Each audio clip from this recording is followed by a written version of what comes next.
Gusto mo din bang ma-experience ang Maalabali Indonesian Falls dito sa Laguna? Dito lang yan sa Pilgrims Aliw Falls in Luciana, Laguna. At kung gusto mo mapanood kung paano pumunta dito, watch this video. From Manila, 2 to 3 hours away lang yung layo nito. Pero dahil taga dito lang din ako sa Laguna, 2 hours lang yung layo nito sa amin. So from Manila, punta ka lang ng Santa Cruz, Laguna, tapos dire-diretso na siya sa Luciana, Laguna. Pagpasok nyo nga pala dito, ipapaliwanag ng receptionist yung about sa map, and pet friendly dito, kaya pwede kayong magdala ng aso, makikita nyo dito sa Engot. Papunta na nga kami sa falls at starting pa lang ng papunta doon, grabe na yung view, sobrang ganda. Sobrang worth it yung ibabayad nyo, like 200 lang for day tour and 300 for overnight. So I recommend kung pupunta kayo dito is weekdays talaga para walang tao. Nung nagpunta kami dito is Tuesday, so wala talagang tao, as in parang inarkila namin yung buong resort. And nag-rent din nga pala kami ng best for only 50 pesos. And ito na nga pala yung wait, 10 to 15 minutes lang yung lalakarin yung papunta ng falls.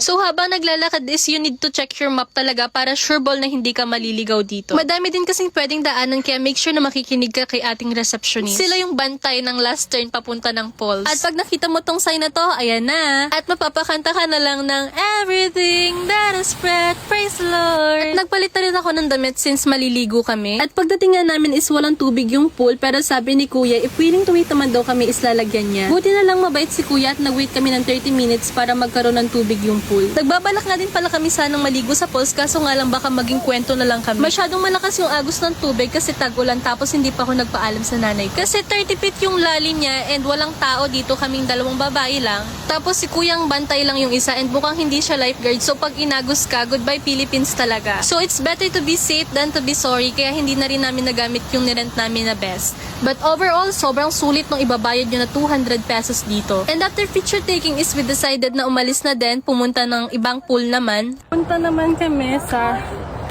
big pool. And itong part lang to yung mahirap dito kasi Importante pataas. talaga, diba, ng may map. Kasi pag walang map, although madali lang kasi may mga sign sa daan. Pero lang tubig, wala kaming dalang pagkain. Kasi ang akala namin is merong tindahan sa baba. Yung pala, yung restaurant is nasa resort pa dun sa taas. So wala kaming kahit ano. So, na kami sobra. Adventure pa more! So I recommend na magdala kayo ng pagkain nyo, especially ng tubig pag pupunta kayo dito. Tapos ito naman yung view mo pag pinuntahan mo yung ibang side ng resort. And pagkabalik namin sa reception is kumain na rin kami ng lunch dito sa 3rd floor sa restaurant nila. And after all that is naisipan namin dumaan dito sa Santa Cruz Starbucks. Since it was tiring adventure pero sobrang sulit naman ng view. At masasabi kong babalikan ko ulito pag may jowa na ako. Manifesting for that. Thank you for watching!